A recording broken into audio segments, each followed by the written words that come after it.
La page culture de ce journal à présent, rencontre exceptionnelle avec l'un des plus grands noms de la musique américaine, de la musique tout court d'ailleurs, John Baez, figure des années 60s et des 70s. Ses chansons et ses combats sont éternels, ils ont inspiré plusieurs générations. John Baez qui se passionne aussi, vous allez le voir, pour la poésie. Son recueil de poèmes, Quand tu verras ma mère, invite-la à danser, vient d'être traduit en langue française aux éditions Point Poésie. Et pour l'occasion, l'artiste était de passage à Paris. Entrevue signée Nicolas Georges, Guillaume Gouet et Olivier Marquis. Bonjour John Baez, nous sommes vraiment ravis de vous avoir sur TV5 Monde pour la sortie de ce recueil de poèmes. Je me demandais pourquoi vous avez décidé de sortir justement ces poèmes aujourd'hui, alors qu'ils ont été écrits dans les années 90. Pourquoi aujourd'hui ? J'ai commencé à les redécouvrir chez moi, un ici, l'autre là. Je me suis dit, c'est le moment d'en faire un livre. Alors j'ai pris quelques mois pour les rassembler. C'était le moment. Qu'est-ce que vous exprimez dans vos poèmes que vous ne pouvez pas exprimer en chanson ? Tout d'abord, pour redonner le contexte, ces poèmes ont été écrits il y a de nombreuses années. Pour dire les choses franchement, ils ont été écrits lorsque j'ai été diagnostiquée comme ayant des personnalités multiples. Et plusieurs de ces personnalités étaient faites pour l'écriture. Tous ces poèmes ont été écrits lorsque j'étais en thérapie et que j'ai découvert ces nombreuses personnalités. 40 ans plus tard, je me suis dit, bon, peut-être qu'il est temps de faire un livre.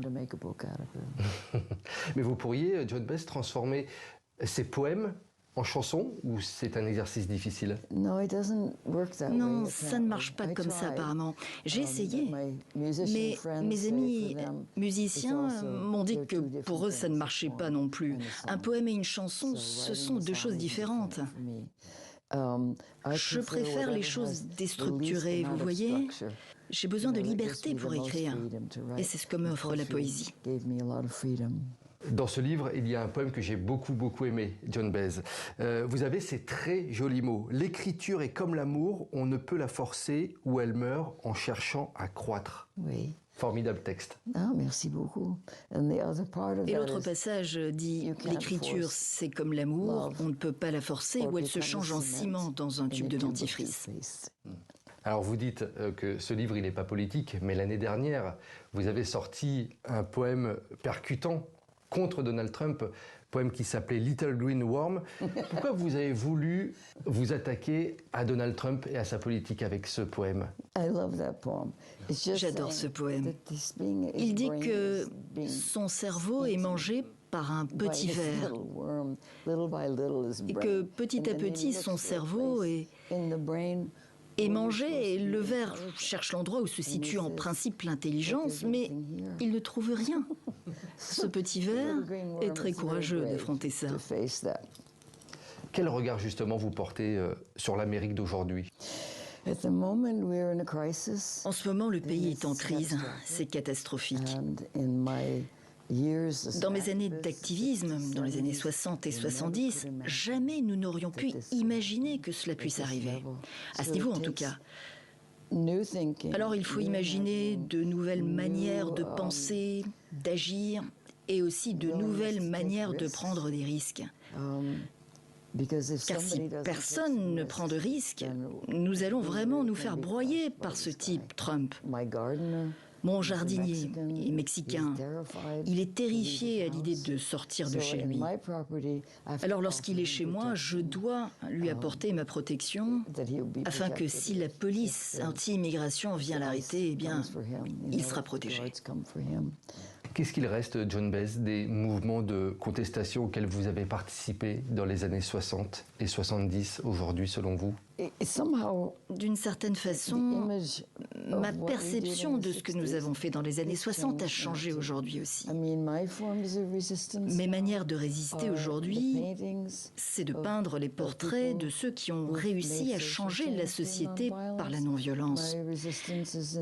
C'est également la poésie.